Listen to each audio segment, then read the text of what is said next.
Welcome to Tales from the Grind, the YouTube channel where we collect and share true stories from the working world.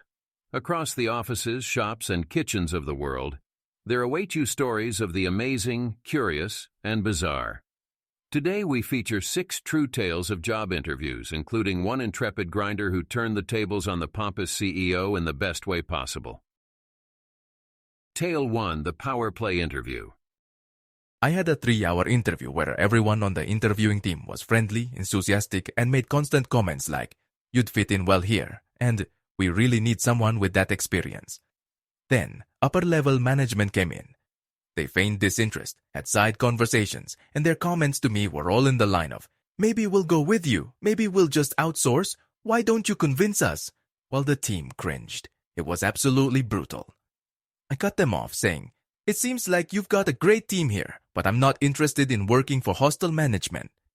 Then they completely changed their tune and were trying to backtrack. It was obviously their idea of salary negotiation. They called several times afterward, asking me to come back in, but I wasn't having it. Surprise. The company was sold not long afterward, and I hear they cleaned house. Tale 2: A Lowered Seat at the Table. I ran into stupid interview games.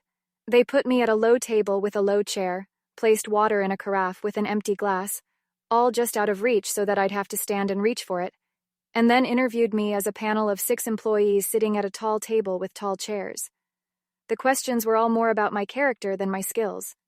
The whole thing was so obviously staged to make me feel uncomfortable. An interview is a conversation, not an interrogation. Treat it like an interrogation, and I'm out. It's a clear sign of an awful workplace, and I've yet to see an exception to this rule. Tale 3: The Deferred Promise.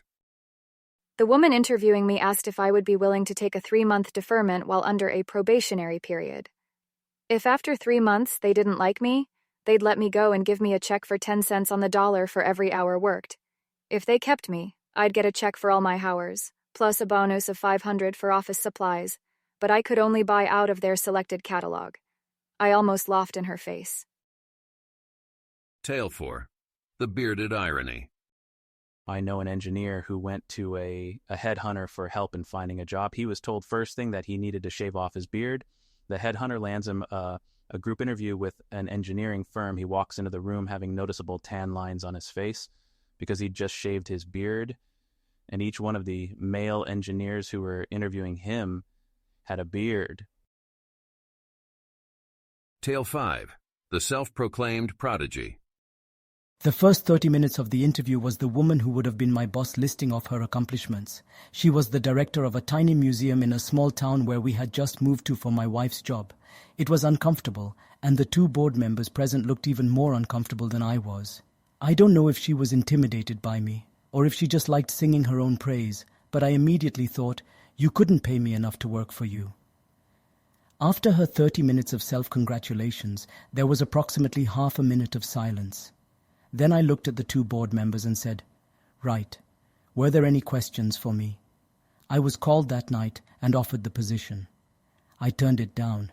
One of the board members who was present called and asked if there was anything they could do to get me to come on. The pay was negotiable within reason for a tiny museum in a tiny town. I was candid and said I would never be able to work for that director. The board member said, "Believe me, I completely understand." Tale 6: Turning Tables with the CEO. The CEO was late to our WebEx call by 25 minutes. I had just hung up, feeling ignored, when he called my phone. He said, "You left so fast. You should be more patient." He didn't say sorry and laughed at me for leaving so quickly when I got back on the call. He asked what I thought the job was about. I told him what was in the job description and said I had some questions. His reply was rude and blunt. "If you read the job post, you wouldn't have questions. It's important to know the job well if you want to succeed," he said. He kept asking me to explain the job. I tried, but he wasn't happy with my answers. I decided to change the game.